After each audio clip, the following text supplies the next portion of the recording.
Est-ce qu'il y a d'autres préoccupations?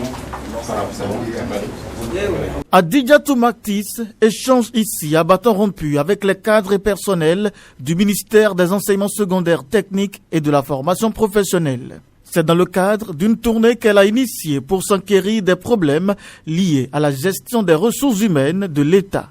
Le ministre du Travail et de la Fonction publique a choisi les locaux de son collègue Kwaro Yves Chabi pour amorcer sa visite, puisque c'est l'un des ministères qui utilise le plus de fonctionnaires de l'État, soit environ 21% de l'effectif global de la fonction publique.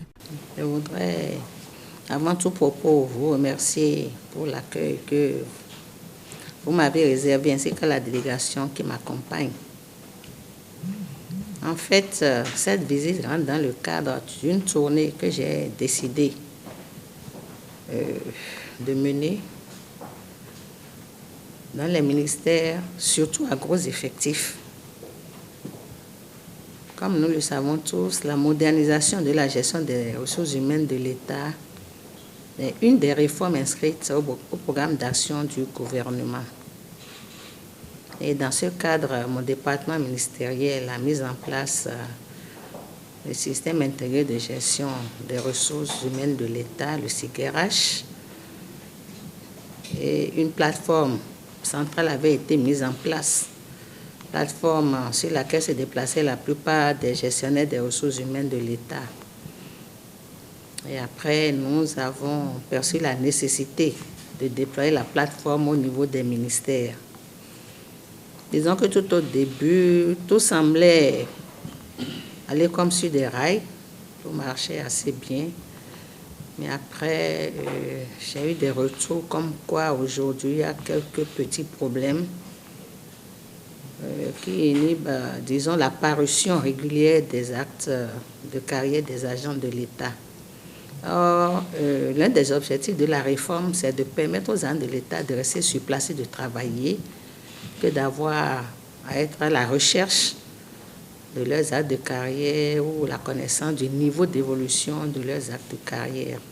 Nous parlerons également des reclassements qui font suite aux formations ou à des examens professionnels, etc. Une fois les discussions approfondies enclenchées autour de quelques mots qui inhibent la modernisation de la gestion des ressources de l'État dans ce ministère, il ressort entre autres des problèmes tels que l'insuffisance ou le manque de personnel qualifié, une mauvaise organisation à l'interne, l'impossibilité de modification des données de programmation des événements futurs et des données personnelles, l'absence de tableau de bord, la défaillance des réseaux, l'absence d'archivistes au niveau des services des ressources humaines, le non-paiement des agents de l'État à l'indice réel, etc. Passé l'étape de ce diagnostic, Adidiatou Matis, ministre du Travail et de la Fonction publique, a promis remonter les préoccupations au plus haut niveau pour des réponses idoines. Je voudrais, au nom de tous mes collaborateurs qui sont leurs partenaires et moi-même, leur dire mes félicitations. Et comme on l'a dit dans la salle aussi, tant qu'il reste quelque chose à faire, c'est que rien n'est encore totalement fait.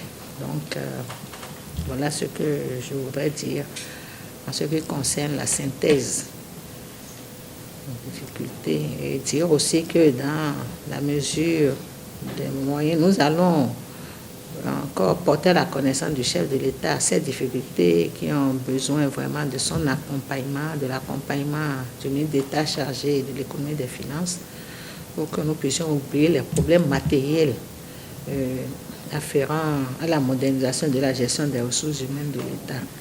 Pour ce qui est des archives, vous l'avez dit, nos équipes vont travailler là-dessus.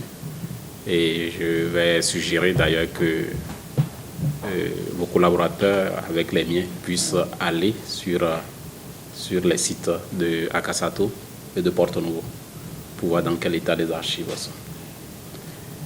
Et ensuite, ils pourront nous faire des recommandations.